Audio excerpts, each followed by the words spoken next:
First things first, there's a bit of an Indietrix milestone that I wanted to share with you. As of this month, we have over 5,000 subscribers on the Indietrix channel. That's an engaged, interested audience that's watching my content regularly, and I want to thank all of you for being a part of that.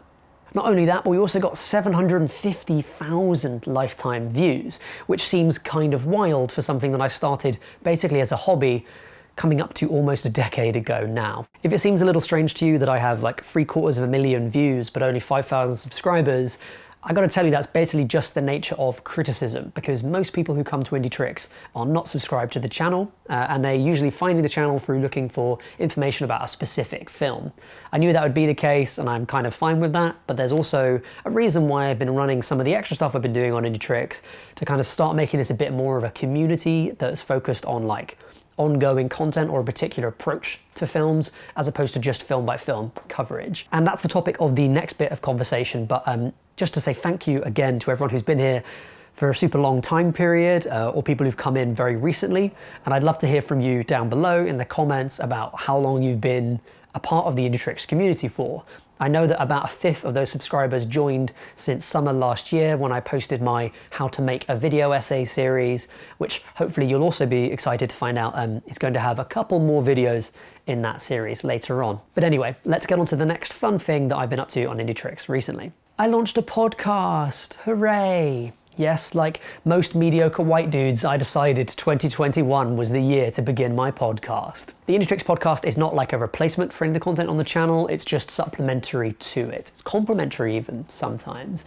So some of the content is podcast exclusive, and it's stuff that wouldn't really fit on the channel in a couple of ways. And then there's stuff that does appear on the channel in video form, but will be on the podcast in audio only form, in usually a slightly different format. So for instance, the Creepshow video essay series that I did is now available on the podcast as a single half-hour block, so that you can just sit and listen to the history of the Creepshow franchise, and that's something that I'll be doing more of going forward. So if you're someone who wants to consume more film content but not necessarily just stare at a screen all the time, and hey, let's face it, during pandemic times you might be getting a little bit bored of staring at a screen, especially if you're in school or uni or work and you're just looking at Zooms all the time, like 6-7 hours of Zoom every day. Sometimes I just thank my lucky stars that I'm a freelancer and I don't have to do that. I feel like I've done plenty of Zooms and it's not good, man. It's not good.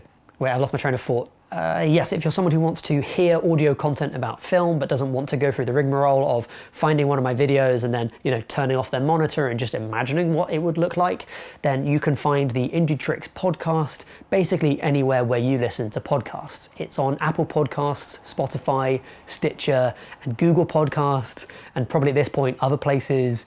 Honestly, I don't know how podcasters do this full time, it's wild. So please do head over to there and give it a big old subscribe, as well as a nice big rating. Everything helps in terms of boosting the analytics of the podcast, which means Indietrix spreads its glory far and wide to a bigger audience. Now, speaking of new content, if you've been keeping an eye on the channel, you might notice that I haven't done any reviews for a while. Well, that was sort of on purpose and sort of not. The initial plan was for me to have January off, basically, just like to take some time and have like a nice chill holiday period. Unfortunately, in the UK, COVID skyrocketed and I ended up getting COVID in late December. Don't worry, I'm feeling fine. I wouldn't recommend it. I would say, in fact, do everything you can and everything that's advised by your governments to avoid getting it. But yes, I had COVID, I'm okay now. But that meant that I had a long recovery period where I didn't really want to be sitting there working on content. And so I haven't done any reviews for January.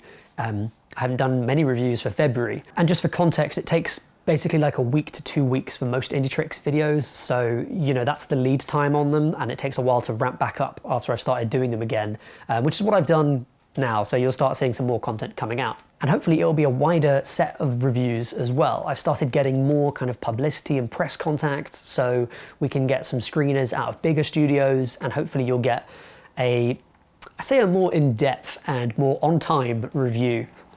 Fingers crossed, don't hold me to that. But what I have been launching throughout January is Why You Should Watch, which is a new series where I talk with a whole range of people really, film critics, filmmakers, people who work in film in different crew roles, and maybe like a slightly wider set of people too, eventually, about a film that they feel is not as well seen as it should be, and something that people would really appreciate finding out more about or being kind of switched on to. So far we've had 3 episodes. I talked to Hizzy Hay of All That Film about Princess Mononoke. I talked to YouTuber Laura Keeble about one of her favourite films, In the Mood for Love. And then I talked to film critic Laura Venning about A Matter of Life and Death, the 1940s Powell and Pressburger crazy like wartime drama romance / high fantasy supernatural philosophical comedy. So if you're interested in finding out more about that, then check out the channel. It's basically the last thing that I posted. It's the only things really that I've posted this month. And also on the Indietrix podcast, you can find longer sort of uncut conversations that delve a little bit deeper into that. So that's why you should watch, and you'll be pleased to know that there's already 2 more episodes in the bank, and they'll be coming out in March. And then after that, I've got another 2 contributors lined up. So there's plenty of stuff to come on that front. I really hope you enjoy it, and I'd love to get any feedback that you've got on it. So comment either there or down here about how you think I could do, why you should watch differently. And do check in for the premieres for those as well. I've been premiering each one of those videos so that we can have a chat about the stuff in it as it kind of goes along. And the nice thing about that is that the contributors in the video, you know, the people who are actually collaborating with me on that, are able to be in the chat as well and can maybe answer your questions or have some kind of input and insight into what's going on in our discussion. Such a newsy video, isn't it? I've been such a busy bee. And here's me just talking about myself, where really the most important part of Indietrix is you, the viewers.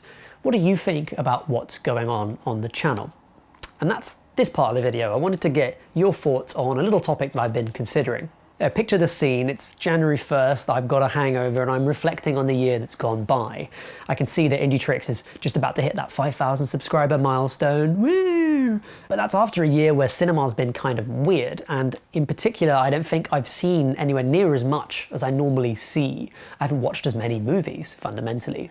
Apart from the stuff that I've seen for work, I haven't been able to go to the cinema, obviously, and I also haven't really been able to afford, because of working during an economic problem like the pandemic, I haven't been able to afford watching the kind of movies I normally watch, even on video on demand when they're available.